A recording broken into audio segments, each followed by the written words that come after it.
ავტორ გადაცემით გეოპოლიტიკის საკითხები. დღეს ჩვენი სტუმარი გახლავთ უაღრესად საინტერესო პიროვნება, ხატვარი, საზოგადო მოღვაწე ბატონი შოთა გლურჯიძე. მადლობა ბატონო შოთა. მადლობა, საზოგადო მოღვაწე გადამეტებული. არა მგონია, იმიტომ რომ თქვენ ძალიან სერიოზული წვლილი შეგაქვთ საღი აზრის ნაკადის შექმნაში, თქვენი პოსტებით, თქვენი პოზიციით და ეს დღევანდელ დღეს სახელოვნებო წრიდან განსაკუთრებით უაღრესად მნიშვნელოვანია, ასე რომ მე ვფიქრობ, რომ არ არის ეს გადამეტებული.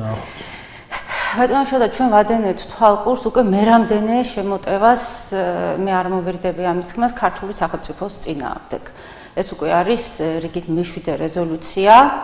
იგივე მოთხოვნებია, რა თქმა უნდა, ისევე ეს ლიბერალური დემოკრატიისკენ მიბრუნება, LGBTQ+ ეს მთელი ამბავი, ისევ სააკაშვილი გამოვშვით, ესე იგი, რა ქვია, ნაცები დააბრუნეთ, მოკლედ, ქვეტექსტებითაც აღარ საუბრობენ და ზედმეტია იმაზე, რომ აი თქვა რაღაც პოლიტკოლექტურობა, დიპლომატიური ენა, ეს აბსოლუტურად უკვე ამაზე რეაქციაც აღარ გვაქვს მე მგონი. ზოგადად ჩვენ შეგვიძლია ვთქვათ, რომ აი ამ დიდმა გეოპოლიტიკურმა ჯახმა, რაც დაიწყო 2022 წლის 24 თებერვალს, ანუ შეიძლება ითქვას საუკუნის გეოპოლიტიკურმა გადანაწილებამ, ამანს თან მოჰყვა, ესე იგი, სამართლებრივი სისტემის რღვევად და ზოგადად ჩვენ შეგვიძლია ვთქვათ, რომ ესე იგი დასავლეთმა დემოკრატიის პროექტი თავად დახურა, იმიტომ რომ ის რაზეც ასე ვთქვათ, ეყრდნობოდა აი ეს სამყარო, დასავლეთის ცივილიზებული სამყარო, ხო, ვთქვათ, საერთაშორისო სამართალი, გაეროს წესდება, ეს ყველაფერი განულებულია და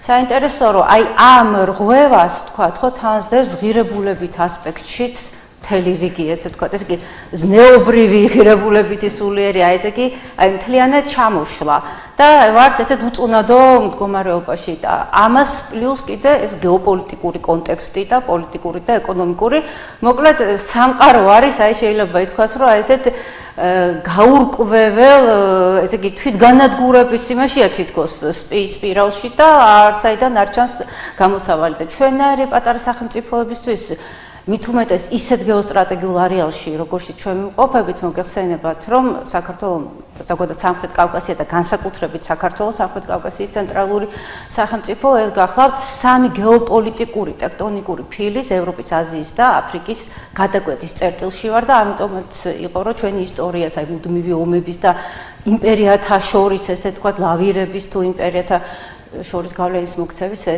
ეს ჩვეულებრივი ამბავია.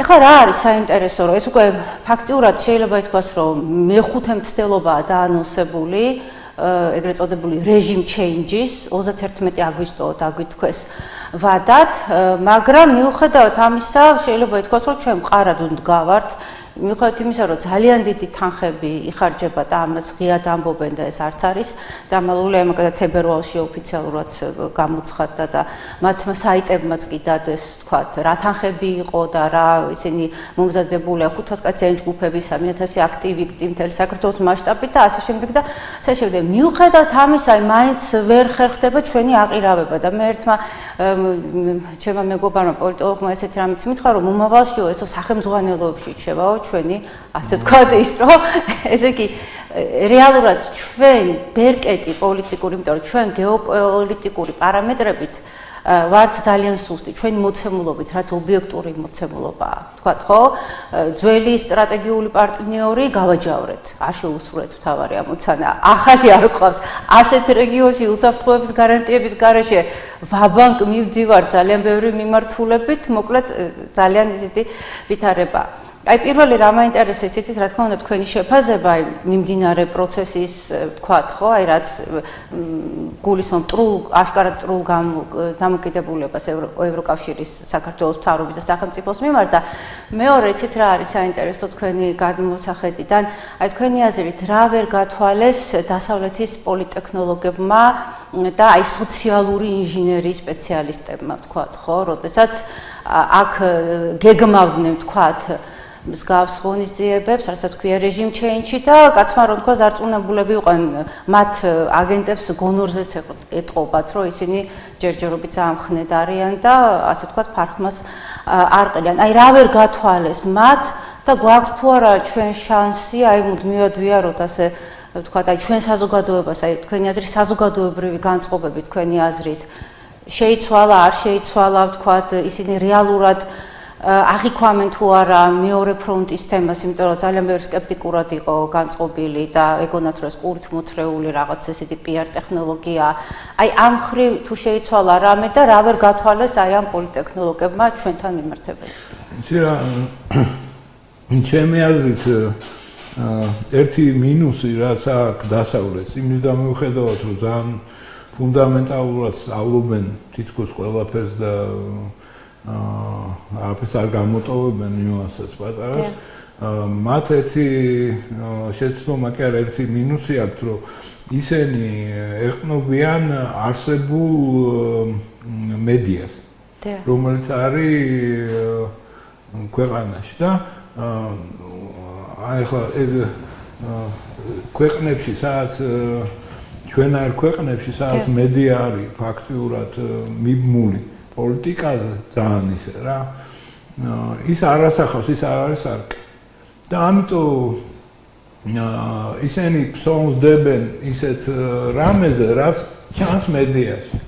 მათ არ არის ისეთი რეზიდენტურა და ისეთი აგენტურა, თქვათ, იქ ცენტრში ყოველ შემთხვევაში. მიდის ამ მედიის, ესე იგი, დაარქივება, ამაზე, ესე იგი, დაკვირვება და ასე შემდეგ და დღევანდელ მედიას რო გადახედო ქართულს, სხვა სამყაროში მოხდება. გინდა ხელისუფლების მომხრე მედიას და გინდა ოპოზიციის მომხრე მედიას.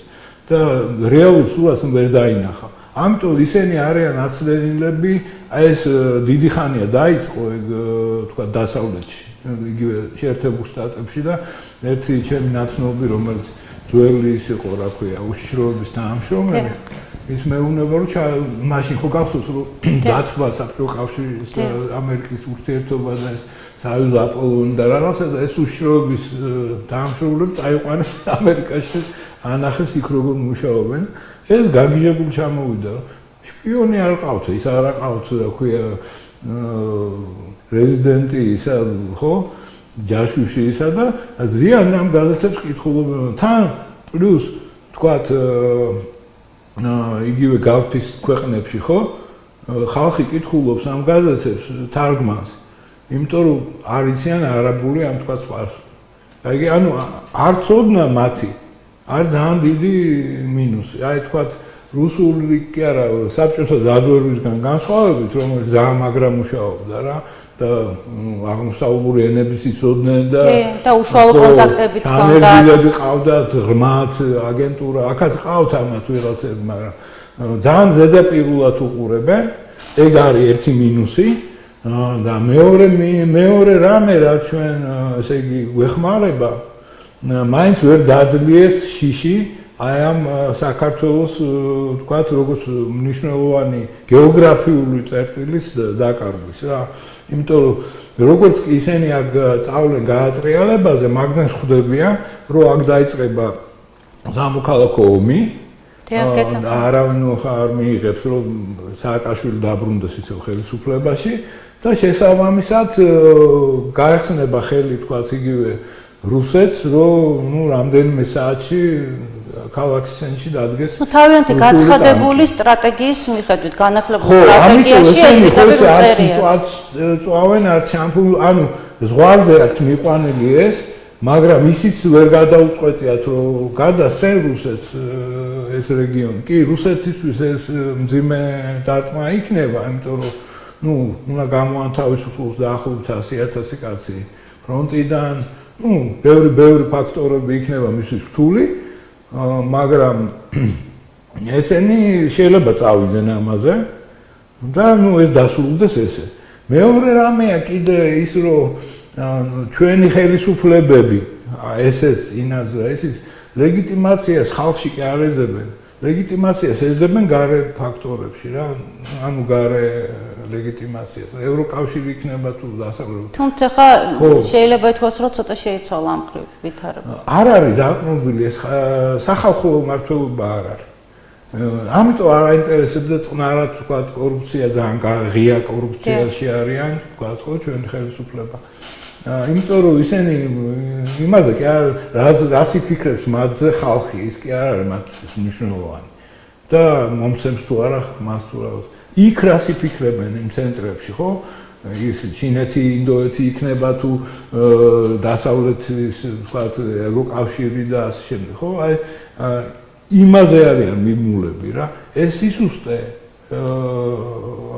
ძალიან ესე იგი კაფიო ჩანს და ამიტომ ეგეთი ხელისუფლებები პლუს აი იმის გამო რომ ისინი არ დაუდევენ რომ ადამიანების აზრი ვინ ცხოვრობს ამ ქვეყანაში და მოქალაქე ამ ქვეყნის მათი აზრი მათთვის მნიშვნელოვანი არ არის ამიტომ ეს გაღიზიანება მუდმივად არის ხელისუფლებაზე და ხალხს შორის და ძალიან ადვილია პატარა ესე იგი დენცის კაცრივით არის და ჩააგდებ იმ რა ქვია ასამთის ღერს და მორჩა აფეთქდება მაგრამ ეს აფეთქება რამდენად უნდათ ეს არ ვიცი ანუ რამდენად ისინი მისულები არიან იმ ზღვამდე რომ რუსეთს გადასცენ საქართველოს იმიტომ რომ ეს ესე დამთავრდება აფეთქების შემთხვევაში ესენ თუ აქ რეჟიმ ჩენჯს რას რუსეთის რეჟიმის სულას დაიწყებენ რა თქმა უნდა აქ იქნება რუსული ხელისუფლება ნუ რუსული არ დაექმნება ვინმე იქნება იგორ გიორგაძე ან რაღაცას მონახავენ მაგრამ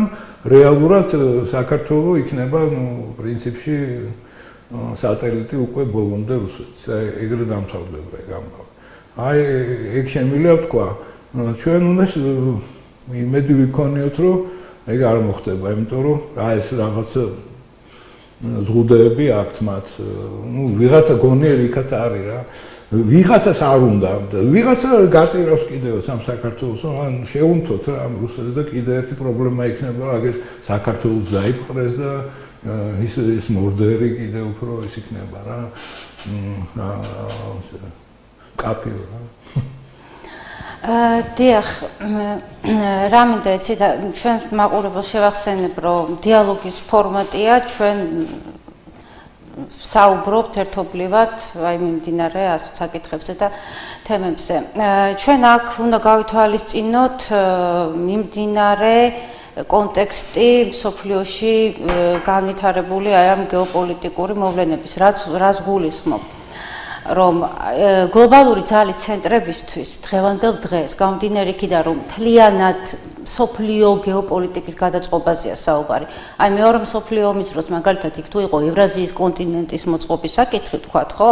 დღევანდელ დღეს მთავარი ომი მიდის იმაზე რომ მთლიანად სოფლიო გეოპოლიტიკა როგორ გადაეწყობა და რა კონფიგურაციის იქნება თქვა და რამდენად შეინარჩუნებს ანგლოსაქსონური სამყარო ბრიტანეთის და ამერიკის დომინაციით თავიანთ პოზიციებს, რა კონფიგურაციის იქნება თქვათ მრავალპოლარული სამყარო და გარდა ამისა ამას ემატება ცივილიზაციურ პროექტებს შორის დაპირისპირება. აი ამ კონტექსტში აი ამ ცივილიზაციურ პროექტი რა? აი მაგალითად დიდი თურანი. დიდი თურანი მაგალითად თქვათ ხო ანუ ყველა ანუ ხო ამ მრავალ არა მე რას ვამბობ მრავალპოლარულ სამყაროში ხო აი ამ ცალკე ცენტრებს აქ თავიანთი დიდი ცივილიზაციის წარმომადგენლები არიან ჩინური, ინდური, არაბული სამყაროს, პანარაბული და ასე შემდეგ ხო ანუ მათ შორის აი ეს კონტექსტი რამდენად განხორციელდება ეს სხვა საკითხია მაგრამ აი ეს დაპირისპირებაც არის თქვათ ხო ანუ ყველა რეგიონში თქვათ რაღაცა ცივილიზაციური ცენტრები აცხადებენ იმას რა ქვია პრეტენზიას ჰეგემონიებზე. აი ამ კონტექსტში თქვათ ხო აი ამ გლობალური ძალის ცენტრებისთვის მე ახლა ამას ვამბობ მოცემულობაში ჩემი აზრი არ არის. აი ესეთი პატარა სახელმწიფო სუვერენიტეტი როგორიცაა საქართველო, ცალკე სომხეთი, აზერბაიჯანი ეს არის ძალიან დიდი პირობითობა.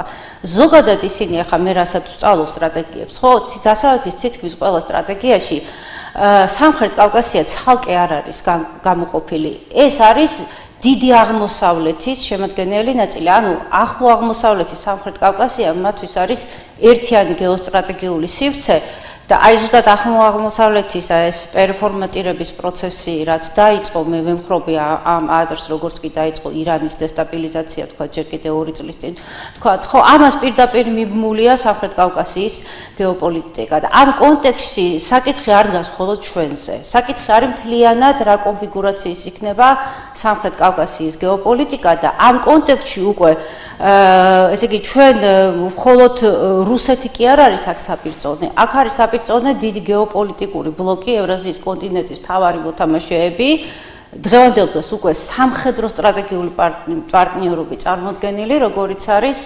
ჩინეთ, რუსეთ, ირანის ერთობა. პარტნიორობა პროექტია და რეალურად არ არის.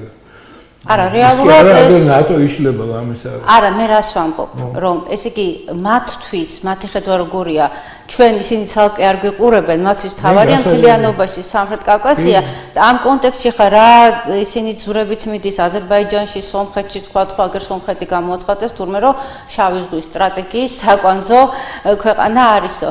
აი ესენი უნდა გავითვალისწინოთ ჩვენ როდესაც მსჯელობთ თქვა აი ამ იმაზე რომ როგორ გვიყურებენ აი რა თქვა რუსეთი როგორ გვიყურებს დასავლეთისთვის ჩვენ რა ისა გვაქვს რა როლი გვაქვს რა მნიშვნელობა გვაქვს მათი სტრატეგიების მიხედვით და მე მგონი აი არც შეიძლება ვცდები რომ ჩვენთვის ეხლა უმთავრესი არის ის რომ ესე იგი ჩვენ სწორად განსაზღვროთ ჩვენი სტატუსი ჩვენი ძალები ანუ რა შეგვიძლია არსებულ გეოპოლიტიკურ მოცემულობაში, ანუ სახელმწიფოს პარამეტრები, გეოპოლიტიკური პარამეტრები და თავისი პარამეტრები რის შესაძლებლობას იძლევა, იმიტომ რომ რაც არ უნდა სწადდეს, თქვათ, ხელისუფალს, თქვათ, ამ შემთხვევაში ბიძინა აივანიშვილის ოცნებას, მას თუ არ აქვს შესაბამისი პოლიტიკური ბერკეტი განსახორციელებლად, თქვათ, ხო, აი სერიოზული ამას ის ვერ გააკეთებს უბრალოდ. ამას დროის ფაქტორიც უნდა, გეოპოლიტიკური რეალიებს მიყვება, სერიოზული ეკონომიკური ბერკეტები და ასე შემდეგ და ასე. აი თქვენ რას ფიქრობთ ამ კონტექსტში, რომ აი დიდი გეოპოლიტიკური აი ამ პლასტების გადაკვეთის წერში, ამ თქვენ რას თქვით, აბსოლუტურად გეთანხმებით, მაგრამ ამას ედება ზემოდან კიდე ის სირთულე, რაც ახლა მე მავხერ. ხო, ეს ირანი და ასე. ხო, ისი რა, აქ ერთი სხვაგან დავიწყო და მე მივალ იქამდე. აქ ერთი პრობლემაა, რომ ის წესრიგი, რომელსაც ჩვენ ახლა თითქოს მივტირით რა, ეს გაერო და ასე შემდეგ, ისიც იყო შექმნილი რამოდენიმე გამარჯვებული ქვეყნის დომინაციაზე. ეს არ იყო არანაირი თავისუფალი სამყარო და თანაბარი ურთიერთობები და იქ არასდროს არ იყო პატარა ქვეყნები გათვალისწინებული. ეხლა რასაც იძახის თქვა ტრამპი ისრაელში პალესტინელებთან დაკავშირებით რომ აქ ახლა მოვასწორებ აქაურობას და იქ იმას გავაკეთებ კურორტს და გადავასახლებ. ხო ეს ამას გადავასახლებ ხო ეს პალესტინელები საქართველოზე ნაკლები კი არ არიან რაოდენობით. საკმაოდ დიდი ის არის ხო ეთნოსია. ანუ ესეთი პატარა ქვეყნების გათვალისწინება აქვს არ ხდება. ჩვენ ახლა შენ რო ვიძახე რა ბერკეტები გვაქვს ხო ჩემი აზრით მეორე მსოფლიო ომი ძალიან დიდი ბიზგი იყო იმისა რომ ძალიან დიდი სისხლი დაიღვარა პირველ და მეორე მსოფლიო ომში და ის ძალიან დიდი ბიზგი იყო ადამიანებისთვის რომ რაღაც ჰუმანიტარულ პრინციპებზე თითქოს შეთანხმებული იყვნენ მაინც უშუალოდ საბჭო შეიქმნა სადაც ეს ბოსების ხედავთ. რა თქმა უნდა. ხო, წარმოიდგინე და ჩვენ როგორ გაგვივა იქ, რა უნღრებთ წყალსა, ხო? ანუ რეალურად საქართველოს შეიძლება მოიაზრებოდეს მხოლოდ დიდი სივრცის კონტექსტში, დიდი იმპერიის კონტექსტში, რომელშიც ერთში არ გვიღებენ და მეორესთან დაპირისპირებულებენ. და იქაც არ გვიღებენ რომ მკითხო. ანუ რეალური სიტუაცია ეგეთ პატარა ქვეყნების არის პრინციპი მსხვერპლი ამ დიდ მტაცებლებს შორის და ამ შემთხვევაში რა უნდა ქნას საქართველოს ეგ კომიკურად გამოიყურება რომ რა ბერკეტები გვაქვს ჩვენ გადავუკეთოთ ხო ან იგივე რო გთხოვდნენ იმას რომ რა ქვია რა ქვია სანქციები დაგვეწესებინა რუსებს ნუ ეს არის რაღაცა წკენაც კი არ იქნებოდა თქვა იმ სივრცეებისთვის რაზეც მიდის ლაპარაკი ხო აქედან გამომდინარე ჩვენი პოზიცია რა თქმა უნდა იყოს პირველ რიგში დაყრდნობილი ჩვენი მოსახლეობის ინტერესებზე და არა ის რასაც მე ვიძახი რომ ჩვენ ვიყოთ ესეთი კომპრადორული ბურჟუაზიით დაკომპლექტებული მთავრობის რომელიც ერთი ის გერმანიის აგენტია ხო რამდენი გამოვლენა მთავრობიდან და ესენი დადებენ. ეს გერმანიის აგენტია. ის გამოვიდა ეს თურქეთის აგენტი ყოფილა და ბიჭო ერთი ჩვენი აგენტი ხო შეიძლება იყოს ქართველების აგენტი მთავრობაში. ყველა აგენტია. აიგე და ის პლუს თვითონ კორუფცია და ბედნიერება და პლუს ემსახურება კიდე რომელიღაც სხვა ქვეყანას თუ სხვა ტრანსნაციონალურ კომპანიასთან რაღაცას რა. ამიტომ საქართველოს თქვა გადარჩენა პირველ რიგში წმენაში და მეორე რიგში აი სახალხო მმართველობის შექმნაში. იმიტომ რომ ადამიანებს უნდა ეყნობოდეს, უნდა იყოს ხელისუფლება ის კი არ უნდა იყოს რა მტერი შენი რაღაცა ჩვენ ისე აი დამოკიდებულებას ესეთია რომ ესენი აი ეს რომ ესენი სინსილა გაწყდეს იმიტომ რომ არა გაქვს არანაირი კავშირი ბმა არა გაქვს გაიგე რეალურად ისინი სხვა სივრცეში ცხოვრობენ სადაც რაღაც მილიონებიანი რაღაც ჩანთები და ფეხსაცმელები თუ რაღაც უბედურებები არის და ადამიანები ცხოვრობენ თავისი გასაჭირით, თავისი წმენით და ორი ესეთი შიფოსია რა. ჩვენ პრინციპში მათთან კავშირის არ აქვს. რო არ ეკქვას ეხა იმას ხელისუფლება, ჩემთვის არც იარსებებენ ისინი, გაიგე? და რეალურად შეიძლება ითქვას, რომ მე კიდევაც შემიძლია ვთქვა, რომ მე მათ გარეშე ვცხოვრობ. იმიტომ რომ კი გაასახას ვიხდი, ერთ-ერთი კავშირი რაც მაქვს, მაგრამ ისე ვიხდი რა, ყველაფერს ვიხდი, ერთი კაპიკი არ დამიკლია, დროზე არ მომიპარია, ხო? და ეხლა ჩემთვის ისე რომ შევხედო, ხო? ვინ მოიპარავს ის იქნება ერთი იქნება თუ მეორე იქნება, ვინ იპარავს იმ ჩემ გადახდილ გაასახას? მნიშვნელობა არ აქვს მას. ის გაასახადი ხო კიდე პლუს არის ნაწილობრივ მიდის პენსიონერთან ვიღაცასთან რაღაცა ჩვენი საზოგადოება ისეთია რომ მაინც ახლა დედას და ბაბუას და იმას და მეზობელს არ მიატოვებს და კიდე ესენი კი იპარავენ მაგრამ ჩვენ მაინც ვახერხებთ რომ ესენი გამოყვებოდ და უწამლოდ და ასე შემდეგ ხო ამ აქედან გამომდინარე ჩვენ პრინციპში კავშირი გაწყვეტილი გვაქვს აი თქვენ მიატეკით იმ საკითხს რომელიც მე მინდოდა ახლა რომ მას მეკნა ასე ვთქვათ შევხებოდი ბატონმა ირაკლი გოგამამ შემოიტანა ესეთი ტერმინი ამ ბოლო დროს სიღრმისეული ქართველი ერი, ანუ კოპირებით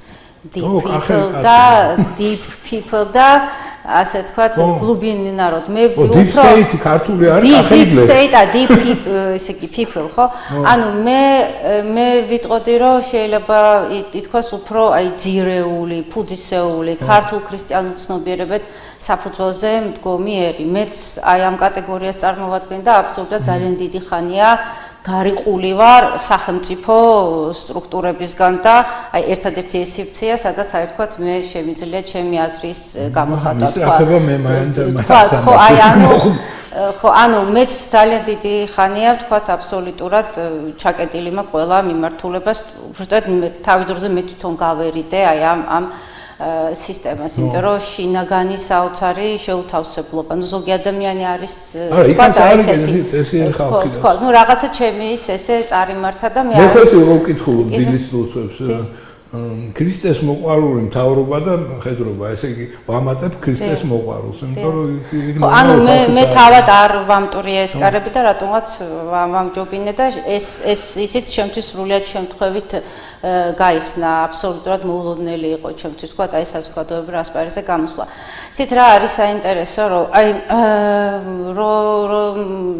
როცა თქვენ საუბრობთ თქვა ხო აი რაც არის ეს კომპრადორული ეს თქვათ მომენტები კორუფციის გასაგები ეს ყველაფერი მაგრამ მაშინ რითი აიხსნება ის რომ აი ის ხალხი რომელიც წარმოადგენს დუმარე უმრავლესობას თქვათ ხო აი იგივე ეს ძირეული ფუძისეული ქართველი ერი ხო მან ხარი დაუჭირა ქართულ ოცნებას უკვე მერამდენი ჯერ თქვათ ხო ანუ როგორ ფიქრობთ ეს ხო არ არის იმის ნიშანი რომ ესე იგი ქართველი ერი ძალიან გამოიბრძმედა 50 წლის მანძილზე და ესე იგი იჩენს ძალიან დიდ მოთმინებას, ძალიან დიდ სიბრძნეს, იმიტომ რომ ხედავს რომ ესე იგი არ უნდა მას იყოს აი ჩვენამდე მტრულად განწყობილი დიდი სტრატეგიის ნაწილი, რომელიც საბოლოო ჯამში ჩვენ ისე აგვაყირავებს, რომ სახელმწიფოს დაგვაკარგინებ. ჩვენ ეს გამოვიარეთ 90-იან წლებში. აი, როდესაც ჰელსინკის კავშირის ეგიდით მიდიოდა მთელი ეს ეროვნულ-განმათავისუფლებელი მოძრაობა, ვთქვათ, ხო? და თვითონ ჰელსინკის კავშირი გლობალისტური ორგანიზაცია იყო და მათ საბოლოო გეგმებში არანაირად არ ისახებოდა კავკასია როგორც ესე იგი სტრატეგიული რეგიონალური ერთიანი კავკასიის იდეა რაც აი ბატონ ზვიად გამსახურდია სკოდა მართლაც უდიდეს მოაზროვნეს ჰუმანიტარს და პოლიტიკოს, ესე იგი ეს კავკასიური ერთიანი კავკასიის იდეა მაშინაც კი გლობალური ძალის ცენტრებისთვის აბსოლუტურად მეუღებელი იყო და ჩვენ მათ ვჭირდებოდით დროის რა თქმა უნდა დროის კონკრეტულ მომენტში, რადგანაც ერთი ძალის ცენტრი დაშლილი იყო და მეორე გლობალისტურ ძალის ცენტრს დაეკავებინა მის მიერ დაკავებული სტრატეგიული არეალი და უკვე თავისი იდეოლოგიის ჰეგემონია განახორციელებინა, რომელიც ქართველი ერისთვის ბევრად უფრო დამღუპელი აღმოჩნდა, ვიდრე თქვა კომუნისტური იდეოლოგია. მე მახსოვს ბატონი ზვიად გამსახურდიას ერთ-ერთი გამოსვლა, სადაც ის ძალიან სწუხს სულიერების დაქვეითებაზე ის რომ ჩვენს კულტურულ სურვიელ ფესებს მოვწყდით და გადავარდით აი ამ კონფორმიზმის ჭაობში, აი 80-იანი წლების საქართველოზე საუბრობს და რომ ჩვენ აუცილებლად უნდა გამოვიდეთ ამ სისტემიდან, იმიტომ რომ ჩვენ სულიერ კუთვნილებას გამივცდით და ჩვენ გამოვიდით ამ სისტემაში და უარეში ჭაობში აღმოჩნდით, ხო? მე ვფიქრობ, რომ რაღაც აი ამ დაგვარ იმას უფრთხის, ასე ვთქვათ, ქართველიერ, იმიტომ რომ ხედავენ, რომ ეს გარე ძალები, რომლებიც აპელირებენ იმაზე, რომ აი შენი მთავრობა კორუმპირებულია, ვთქვათ, რომ შენი მთავრობა, ასე ვთქვათ, ვერ აგვარებს სოციალურ საკითხებს და ასე რეალურად ეს მათი სისტემის ნაწილია, ნეოლიბერალური სისტემის შემადგენელი ნაწილია, მათ შორის მაღალი ხარისხის კორუფცია, ხო? მათი, ანუ ფაქტიურად, დიახ, ანუ ამას მე ვამბობ ბატონიშვილთა, რა თქმა უნდა, ჩვენი მაყურებლისთვის, თორე თქვენ რო ესეულად იცით, რა თქმა უნდა, ჩემთვის ცნობილია. და ესე იგი, რაღაც საოცარ სიბრძნეს იჩენს, აი ქართული საზოგადოების ის ნაწილი, რომელიც არის გარიყული უკიდურეს სიდუხჭირეში, მაგრამ ესე იგი არ აძლევს იმ გარე ძალებს იმის საშუალებას თქვათ, რომ ესე იგი კი შეიძლება რაღაც საკითხი ჩვენი ისინი თანხმადრია, გეთანხმები, მაგრამ მე შენი დიდი დამანგრეველი სტრატეგიის ნაწილი, რომლის მიზანი არის, რა თქმა უნდა, სამხრეთ კავკასიის მათეული გეოპოლიტიკური სტრუქტურის ის, აი რაც ახლა ეს სომხეთის იმაზე, ეს რეალურად ვის არის, მუქარა, თქვა, ხო? არა, ხო, აი ცოტა სხვანაირად მე ამას მე იქით უყურებ როგორ აი ეს ხალხი, რომელიც 17 მაისს გამოდის ამ დღესასწაულზე, ის კი არა რომ ისინი ამათ ხარს უჭერენ.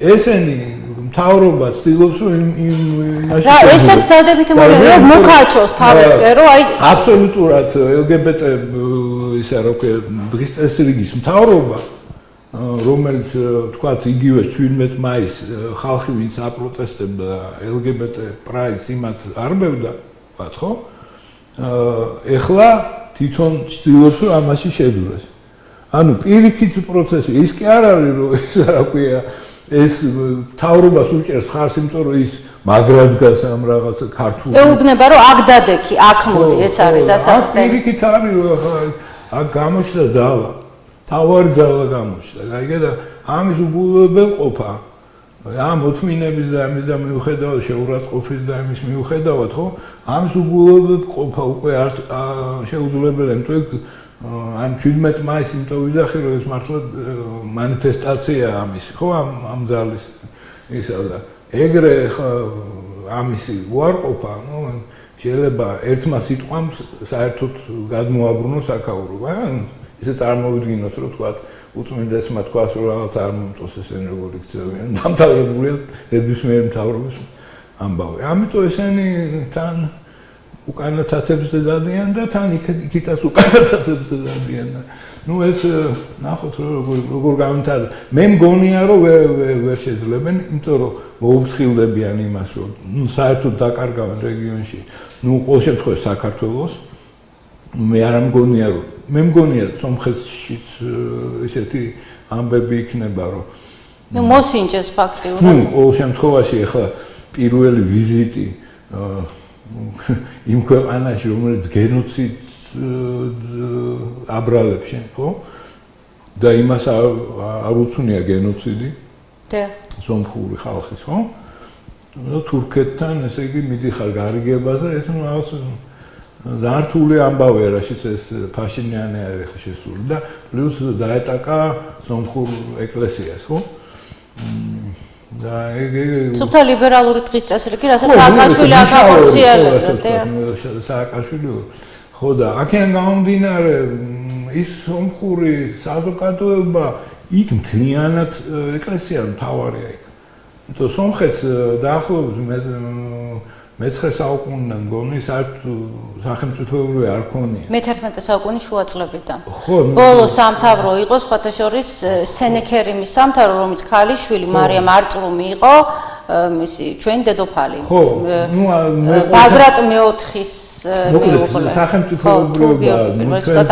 ანუ კაცმა რომ თქვას დედის ხასით ჩვენ ვართ იმ სახელმწიფოს. ჩვენ მეზობლები არ მეგობრები. პირიქით რო იყოს აუცილებლად აღნიშნავთ თავად. მე არა, მენოფულ პირიქით ძალიან პატივცემ მხავს და ხო და აქედან გამომდინარე როგორი მომენტია, ხო?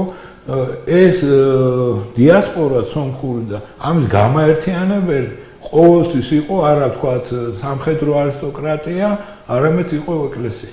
და ამას დაარტყა პაშინიანმა. მაგრამ მან ცოტა რთული ვითარება, აი ეს დიასპორები როგორც წესი ძალიან ცუდ როლს თამაშობენ თვითონ სომხეთის მეში, ასე ვთქვათ, პოლიტიკურ ცხოვრებაში. მეს არის კონფერენციაზე სადაც სომხეთი არა მე რას გულისხმობ, სომხური დიასპორები ძალიან მძლავრი დიასპორებია, განსაკუთრებით საფრანგეთის, კალიფორნიის და ისინი არიან გამტარი მათი, ასე ვთქვათ, პოლიტ და ფინანსური ელიტების და გლობალისტურ პროექტებს გულისხმობ, ვიდრე სომხეთის ეროვნული, ანუ ისინი არ უყურებენ, ასე ვთქვათ, როგორ გითხრათ, მათთვის სომხეთის როგორც სახელმწიფოს ეროვნული ინტერესები არ არის იმდენად მნიშვნელოვანი, რამდენადაც ლობისტების უკან მდგომი გლობალისტური ძალების. ეს მე არა, ეს ჩემი აზრი არ არის. ბოლო ასე ცოცხალი ახლა თუ არა, რომელიც არცახის დამაარსებელი იყო და უზარმაზარ თანხებს ხარჯავდა ეროვნულ სომხურ რაღაც. გეთახმებით, მეუბნებ, აი ბოლო წლების ამბებს, დიახ. მიხეილ სააკაშვილსაც აფინანსებდა, როგორც ვიცით, ხო? აქედან გამომდინარე ვერ ვიტყვი ეგრე რომ იქაური სომხობა არ ეხმარება ეროვნულ საკითხს და ვთქვათ იგივე არასომხურ ძალას წარმოადგენს რა. ეს ინფორმაცია მაქვს ერთ-ერთი ვთქვათ პოლიტოლოგისგან და ძალიან საინტერესო პროდუქტია. ანუ ის რომ ფაქტიურად აი სოროსის პროექტს ახორციელებს ახლა სომხეთი თავის ეროვნული ინტერესების საწინააღმდეგო და მაგათ უკან დგანან გლობალისტური ძალები და მათი ინსტრუმენტია ეს სწორედ დიასპორები, ფრანგული და კალიფორნიული, აი ამას ვამბობ. მათი ძალიან დიდი ადგილობრივი, რა თქმა უნდა, კალიფორნიაში არის ხალხი, რომელიც აბსოლუტურად ეროვნულად არის განწყობილი და არის ხალხი, რომელიც ნუ რაღაცა ფულის გამო ან რაღაცა პრეფერენციების გამო არიან, თქვა. არა, მე ამას კი არ ვარწმუნებ, უბრალოდ დარწმუნებით კი არ ვამბობ, უბრალოდ არის ესეთი მოცემულობა. პაშინიანი როგორ დაამთავრებს თავის არსებობას? აი აქედან დასკვნები გამოვიტანოთ, იმიტომ რომ იქიდან რუსეთის ძალიან დიდი ზეწოლა, აქ ნაციონალისტი დაშნაკების ზეწოლა, ეგრე ადვილი არ არის, ძალიან დიდი კლანია, ეს ყარაბაღის სომხობა და მე ერთგვაროვანი არ არის. პაშინიანი ესეთი თეთრი ყვავია რა. სომხურ საზოგადოებაში ხა კი ვიღაცისგან მხარდაჭერა შეიძლება აქ, ხა როგორც აქ 9 მილიონმა კაცმა მისცა, ისევ იმას ხო? ნაციონალურ მოძრაობას ხო? ხმა. იქაც არის ეგეთი ხალხი, მაგრამ მაინც იქაც არის სიღრმისეული სომეხი გლეხის კიდევ უფრო მაგარია, იმიტომ რომ აქ ჩვენ რაღაც მიწა მაინც გვაქვს ნოყიერი, ისე ქვაზე შექმნილი კულტურა უზარმაზარი. ძალიან ძველი და ძალიან მაგარი. ხო და აქედან გამომდინარე ეგრე ადვილად სოროსი იქ მე არ მგონია. მე მგონი კრახი დამთავრდება პაშინიანის კარიერა. დიახეს ეგ არ ნიშნავს რომ სომხები რუსულ პოზიციაზე უნდა იყო. მე არ ვთვლი ეგრე რომ ეგ არ არის.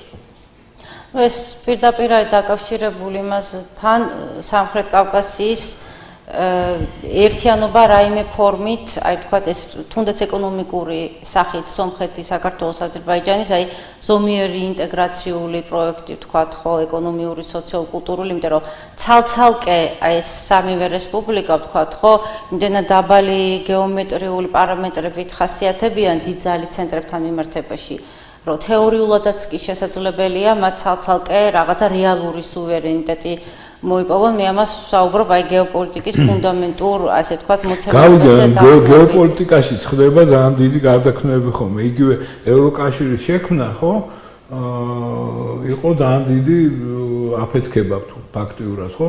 იმის და მიუხედავად რომ უკვე დაალაგებული იყო იმ გაეროში და 7 ქვეყანა იყო თუ რაღაცა, უსმას შეიქმნა ძალიან დიდი მონსტრი, რომელიც ანგარიშ გასაწევი ძალა აღმოჩნდა, ხო? და მე მგონი ახლა დრო არის იმისა, რომ ყველა მიხვდა რომ ეს დიდი ბიჭები ყოველთვის დაგშაგურავენ ჩვენ პატარებს და შეიძლება ამ რა ქვია ბალახის მჭამელების გაერთიანება გააკეთეს დიდი, რომელიც დაიცავს თავს ამ დაწესებულებისგან რა და მაგაზეც მიდის ლაპარაკი და მე მგონი ეგ ყველაზე პერსპექტიული გზა არის. იმიტომ არ უნდა იყოს გაერო ეგეთ სახით როგორც არა ვერ ფუნქციონირებს ფაქტია რომ ვერ არა ვერ ფუნქციონირებს უბრალოდ გავიდნენ გარედან და გარეთ აკეთებენ იგივეს მობეზდათ იგი ჯდომა და იქ ვითომ რაღაცა ჩაკუჩი დაწევა და დაწევა რეალურად მაინც ეს სამი ძალა ჩინეთი, რუსეთი და ასე შემდეგ. და რატო არის ეს სამი ძალა, თქვა, აი, რო ახსნათ საზოგადოების მეტი ტანკი ყავს. ხო, აი ეს, ანუ ჩვენი ცივილიზაცია არის ძალის პარადიგმის ცივილიზაცია და ანუ გეოპოლიტიკურად ყველაზე მაღალი სტატუსი აქვს იმას, ვისაც აქვს ყველაზე მძლავრი იარაღი, დიდი ტერიტორია, ბევრი ლოჯისტიკური ხაზი გადის მის ტერიტორიას. ტერიტორია იაპონიის პატარა აქვს, მაგრამ ტერიტორიას გულისხმობ სტრატეგიული არეალების ფლობა და ლოჯისტიკური ხაზების ფლობა, ესე ძალიან მნიშვნელოვანია თვითმკვლელობისთვის. იცი რა, დღევანდელ ცივილიზაციაში თქვა, სოფლიო განწყობაში, როდესაც უკვე ეს ელექტრონული და ინტერნეტი და ასე შემდეგ, ხო, მე ბევრი რამე ხელოვნური ინტელექტი და რაღაცა, უკვე ტერიტორია ძალიან პირობითი რამეა და საერთოდ სახელმწიფოს პირობითი რამეა, იმიტომ რომ ეს ისე მოქმედებს ეს კაპიტალი, ასე ვთქვათ, რა, ოდიშა ბიტკოინები თუ რაღაცა. ხო, ხო, მე მგონი ესეც ერთ-ერთი საფნის ბუშტია, რომელიც ამოჭამთან და გასწრება. მაგრამ ეს ხო შექმნილია და უმძლავრესი იარაღია, აი ბიტკოინების გულს კლავენ ერთმანეთს ხალხი. ხო და აქედან გამომდინარე მე მგონია რომ რაღაც ახალი დრო უნდა დაიწყოს, მაგრამ სამწუხაროდ აი არ იყოს ისე რომ ძალიან დიდი სისხლი არ დაიღვაროს იმისთვის რომ მე კაცობრიობამ რაღაც ახალი დადოს.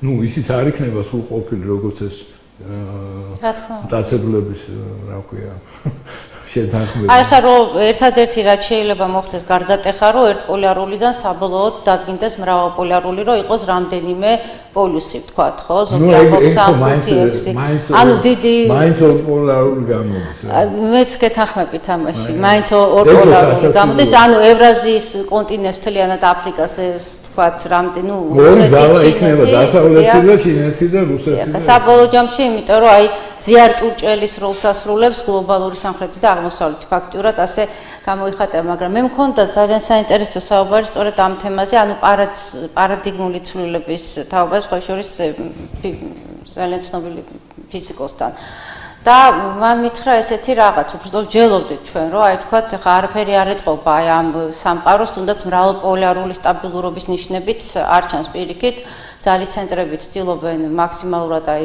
კრიტიკული წიაღისეულის და სტრატეგიული არეალების ათვისებას და გამალებული შეიარაღება თქვათ ხო და როცა საუბრობთ ამაზე რომ ესე იგი აუცილებელია ესე იგი პარადიგმული ცვლილება ცივილიზაციურ დონეზე რომ საფუძველშივე მოიხსნას დაპირისპირების საფუძველი ამ დიდი ძალის ცენტრებს შორის. არანაირი საჭიროება რო არ არსებობდეს მათ შორის ამ დაპირისპირების. აი მაგალითად რო წარმოვიდგინოთ, რომ არსებობდეს ყველასთვის აბსოლუტურად თანაბარი და უფასო ენერგიის წყარო.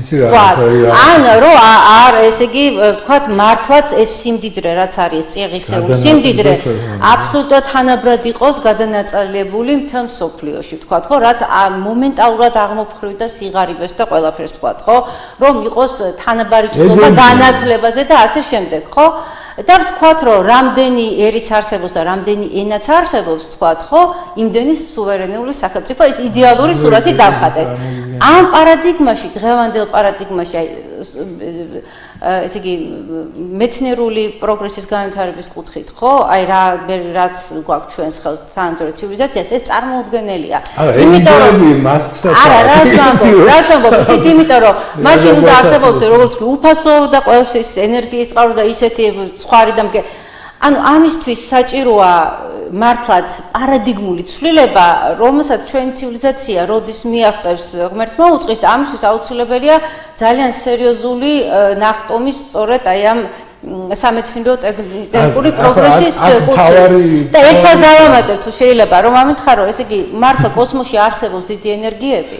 აი ტესლა რაზეც მუშაობდა და რომ რეალურად შესაძლებელია ეს რომ მთელი დედამიწისთვის იყოს უფასო ენერგიის წყარო, მაგრამ აი იმ გლობალისტებმა ვთქვათ, რომელთაც არ უნდათ მართვის სადავეების ხელიდან გაშვება და რომელთაც სურთ მსოფლიო მასშტაბით ყველა სახელმწიფოში რო არიან ვთქვათ ხო, რომელთაც სურთ რომ მთელი წიაღისეული და რაც კი სიმდიდრეა მხოლოდ მათ ხელში იყოს და ვთქვათ მართავდნენ ისინი აფერხებენ სამეცნიერო ტექნიკურ პროგრესს, თორე ამის რეალური შესაძლებლობა მაგას იზრდის მასკი. ვთქვათ, ხო? აი შენ ისიც კაი გლობალისტია ჩვენში დარჩეს. ხო, გლობალისტია, მაგას იზრდის. მე მინდა, იმიტომ რომ კაცობრიობა გადავარჩენო.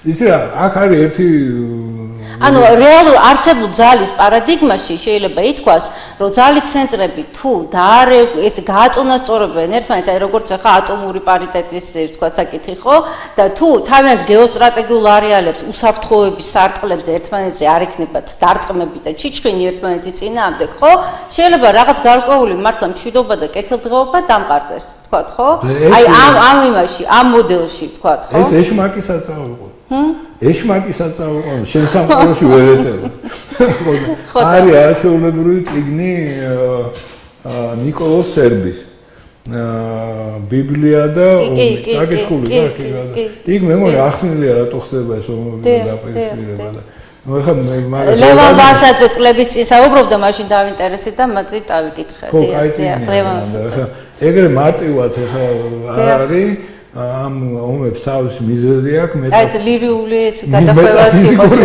მიზეზი აქვს და ეგრე არ არის კაცობრიობა მაშინ მართლა 60 იქნებოდა რა ეს ადამიანს რო არ კონდეს ეს სხვისი მithვისების ეს ნუ აი შურის ბოღმის აი მის რასაც ადამიანი ატარებს თავის ნაკურ ბუნების გამო ხო მაშინ არ იქნებოდა პრეზიდენტი საერთოდ რა არა ეს უბრალოდ ესე ჯობია ჩვენთვის იმეჯინ რო არის რა ლენონის სიმღერა არ იყოს რელიგია არ იყოს ომები აი არ არის და ასე მაგრამ ეს ხო ფუტუროლოგია აბსოლუტური ის არის რა ქვია ის რო რა თქვა ისინი რო იყვნენ ფუტურისტები ხატრები და ლიტერატორები იყვნენ თავიდან. სხვა შორის აი დიდი ფუტურისტების იდეების განხორციელებას უყურებთ რეი კურცველი მაგალითად და ნიკ ბოსტრომი და ჰოჯერსი. მათი არის ეს თქვათ ეს ახალი გლობალისტური პროექტი, რომელიც კლაუს შვაბმა აბსოლუტურად უწფელობით დაწერა მეოთხე საწარმოო რევოლუციაში. თქვათ, ხო? ანუ ესეც რაღაცა სიურეალიზმის ნიშნებს შეიცავს, რომ თითქოს ფუტურისტებს ჩვენ, მაგრამ რეალურად თავის დროზე ესაც მე გავეცანი მათ ტრანსჰუმანისტებს, ვიფიქრე რომ მარგინალური გიჟები არიან თქო, მაგრამ მარგინალური გიჟები მოვიდნენ ახლა სოფლიო მართლობაში ფაქტობრივად. საერთოდ ეგ ნაწილი რომ კაცობრიობის არ არსებობდეს, ფანტაზიურები და გამოგონებლები და ეგეთი ხალხი კაცობრიობა ძალიან დარე და უინტერესო იქნებოდა, კაია ეგ რო არის, მაგრამ რეალობაც უნდა დავინახოთ, რომ ეგრე მარტივად არ ხდება, რომ აი მოდი კეთილი ნების ყველა ადამიანი შევიკრიბოთ და ბუშტები გაუშვათ ჰაერში და ვიცეკოთ და ერთმანეთს ვაჩუქოთ ისენ ტიტები თუ რაღაცა. ნუ ეგეთი რაღაცა არ ხდება, იმიტომ ადამიანის ბუნება ეს დაცემული და ოხრობა რა. კაინმა რომ მოკლა ეს ეგრე იწყება თუ გახსოვს წინ. კაინმა რომ მოკლა აბელი იმიდან დაიწყო ეგ რატომ მოკლა? ხო, ну, ანუ ამას მეტაფიზიკური საქმე რა ნიშნები აქვს. ახლა ცოტა სერიოზულად რო ვილაპარაკოთ და მაგას დავანებოთ თავი, მე დღეს ვერ ხედავ ამის რესურსს. ხო, ამიტომ ერთადერთი რამ თუ გამაგრდება ეს პატარა ქვეყნები და მართლა შეიკრიბებიან ეს პატარა და კი არ იქნებიან ვიღაცის ფეხის ქვეშ. არამედ რაღაც ძალას შექმნიან აი ამ დიდ ბიჭების წინააღმდეგ და ეს ძალა ის კი არ უნდა იყოს რომ მოდი ისა რა ქვია ფესტივალი მოვაწყოს. აქ უნდა იყოს შეერაღებული ძალები რომელიც ცოტა რომ დავდოთ ყველამ შეიძლება ნატოზე და იმაზე გასაგებით უფრო ძლიერი ის იყოს თავდაცვითი ბლოკის და ურთიერთდახმარებას რა თქვა იქ სიმშილია იქ გაგზავნი შენ გაკ მოუტეხავ და ქრისტიანულ მუსულმანურ იდეებზე დაყრდნობით ანუ აი სამხრეთ კავკასიაში მართლა გითხრათ მე რთულად წარმომიდგენია იმიტომ რომ ჩვენ სხვადასხვა რასას და სხვადასხვა ცივილიზაციებს მივეკუთვნებით და აი იგივე აი ამ დიდი თურანის პროექტში ამას წინათ გადავაწყდი ხო შორის ძალიან მაღალ ისე დონეზე ეს ვიდეოს არქივი გამართული და ესა Great Spirit of Turan, ესე იგი თურანის დიდი სული და ჩვენი კოლხური ბალთები ბატონო გამოდებო. ნუ რა ვიგე ხო, არა, ეს ძალიან სერიოზული მე რამდენიმეჯერ წავაწყდი და ხა ჩემი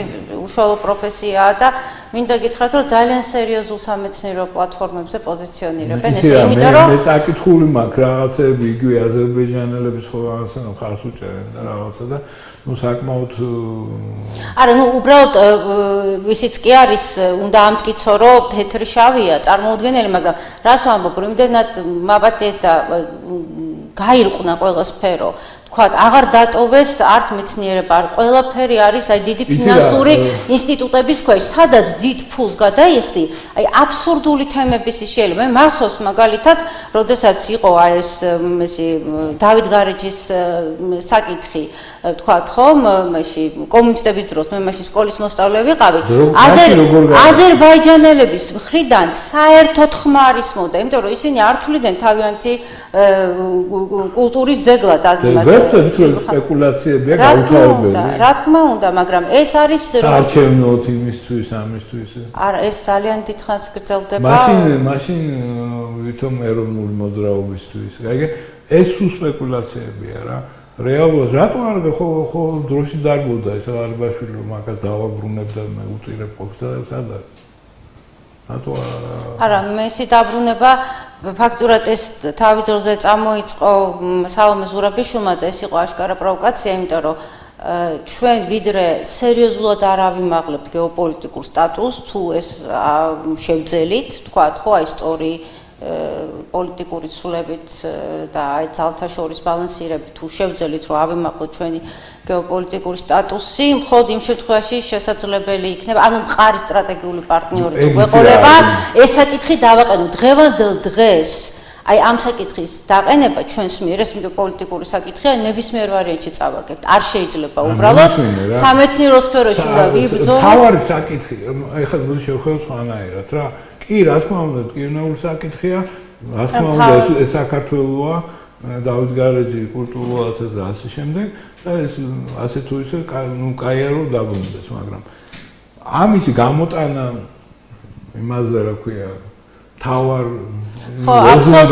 ამის ქვეშ, ამ დროშის ქვეშ არჩევნებზე გამოვარდნა, მე რაღაცა ახალი გამოჩნდა ეს ხო სუბთა სპეკულაცია. მე ჩავწერე აგადაცემა ბატონ დიმიტრი ლურთიფაინძესთან, სადაც ვისაუბრეთ ამ თემებზე. რომ რატო გაჩერდა და აღარ გაგრძელდა ეს პროცესი. ძალიან მკაცრად. ყველა პოლიტიკოს თავისი გზა აქვს, მაგრამ მე მგონია რომ პოლიტიკოსები ძალიან ხშირად სარგებლობენ ამ რაღაცა მტკივნეული თემებით, რომელიც სენსიტიურია, რაღაცა რომ აი თავისი პიარი თუ რაღაცა გაიგეთონ. გაიგე და ეს უნდა მორჩეს.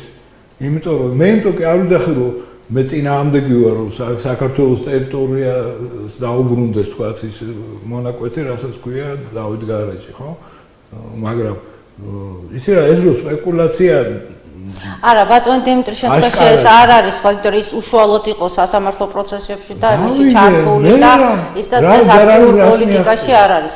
ანუ ეს გავიგე. ანუ სახელმწიფოს მხრიდან მე რამდენიმე თემას დაგისახელებ ეხლავე, რამდენიმე ისე წავე თემას დაგისახებ, რომელზეც შეიძლება კაი პიარის გაკეთება. გეთანხმები. ხო, და ჰაიდა დავიჭერა ლოზუნგს. არა, მე უბრალოდ რას ამბობ, იცით რომ აი ესეთი თემების გადაწყვეტას სჭირდება ძლიერი სახელმწიფო და ძლიერი პოლიტიკური ბერკეტი. ამის გარეშე ასეთი თემებთან შეჭიდება, ეს არის პროვოკაცია და ეს არის ის, იმიტომ რომ წააგებ ნებისმიერ შემთხვევაში და იმ წუთას დაგვახევინეს უკან, ხო?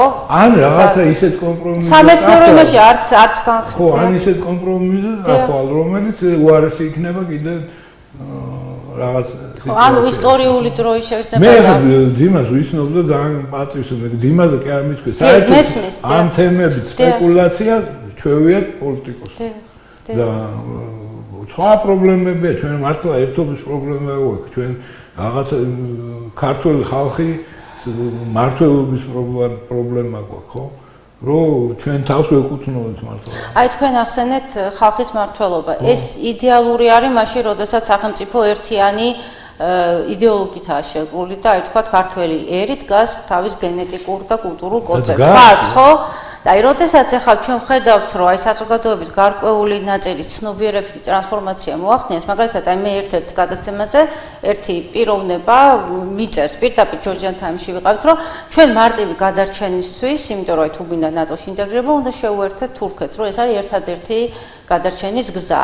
ანუ აი თქვენ წარმოგიდგენიათ, ესე იგი სახელმწიფო იდეაზე მეორე წელს აი ბატონი ვასილის გვერდზე აღმოსავლეთ ცოდნია, რომ ეხლა რომ ჩვენ წესიერი მთავრობა გვყავდეს, აი ხო შევიყვანდით 15-20000 ჯარისკაც ირანში და ესე იგი იქნებოდით ავანგარდში, ესე იგი აი ჩვენ ხო უნდა შევეწიროთ და მე პოლემიკაში ხო უნდა შეეწირო, ხო უნდა დაანახო რომ ის გულისთვის, აი როგორც უკრაინელები, თქვა და უკრაინელები მქონია ესეთ ადამიანს, უკრაინელები ეხლა აგებენ, შეიძლება სახელმწიფო დაკარგონ, მაგრამ აი იმ კლაუშვაბისეულ დიდ დასავლურ ცივილიზაციურ იმაში, სადაც იქნება დიდი სახელმწიფოები არ იქნება, ერები არ იქნება, თქვათ, ხო, მაგრამ იქნება იმაზე სწორედ პოსტ-მეებს, რა ქვია, ტრანსჰუმანისტებს, ესე იგი, რომ აი ამ დიდ თავარია, რომ დასავლეთის რომელიმე დიდ კორპორაციაში მოექცე და იქ შენ გექნება სახელმწიფო, არ გექნება, ეს ეროვნება, ეს ყველაფერი არქაული ფორმებია, მაინც არ იქნება.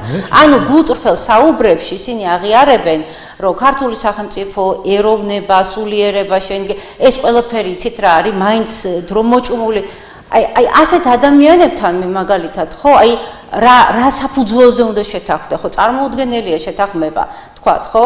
და თუ აი თქვათ დასავლეთმა, თქვათ თუ გარე ძალა მოახერხა, რომ საზოგადოების ძალიან მნიშვნელოვანი ნაწილი გადაიყვანა ამ აზრზე, აი მოახდინა სრული ტრანსფორმაცია, ცნობიერების ტრანსფორმაცია, ხა ტრანსფორმაცია შეიძლება დადებითი კუთხით მე ვამბობ, ამას ქართულად უფრო სწორია ცნობიერებითი გადაგვარება. თქვათ, ხო? მაშინ რა გამოვა, რომ ქრისტიანობაში ხო ესე ერთი ჭეშმარიტება თუ ჭეშმარიტია ერთი გადასწორით მილიონს, თქვათ, ხო? ანუ ამის ძალიან სერიოზული საშიშროებაც არის. რეალურად ყველაზე დიდი მტერი ჩვენთვის არის ეს რაღაცა ეს გლობალისტური უცხო იდეოლოგიები, რომლებიც სხვათა შორის ევროპის ერი სახელმწიფოების წინააღმდეგაც ისე არიან მიმართული, როგორც აი ნებისმიერი სხვა თქვათ, ხო, აი და დიდი კულტურების აი უხინთ იქასე. ისე რა მე მაგალითად მგონია რომ ეხლა ჩვენ ყოველთვის ვაბუქებთ ამას ყველაფერს, იმიტომ რომ ადამიანი ემოციური არსებაა და ყოველთვის რაღაცას რო წაიკითხავს ან რაღაცას გაიგებს, ეს ემცხეთება და თან ქართველები ემოციური ხალხი ვარ და რაღაცა. ეგრეც არ არის, ეგრეც არ ქუხს და ეგრე მართლა ის არ არის ხო სიტუაცია.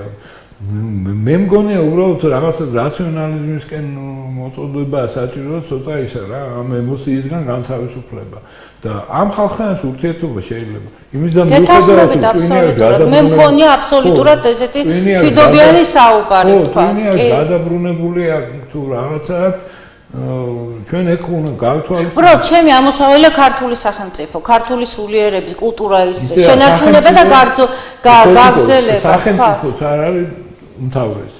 უმთავრესი არის სხვა რამე, რომელიც არის დაკავშირებული. რაც უნდა შეინახოს სახელმწიფომ, გეთანხმებით. მენასთან და ამ შემდეგ და სახელმწიფო არის უკეთესო ინსტრუმენტი, რომ ეს კიდე აბსოლუტურად გეთანხმებით. აბსოლუტურად გეთანხმებით.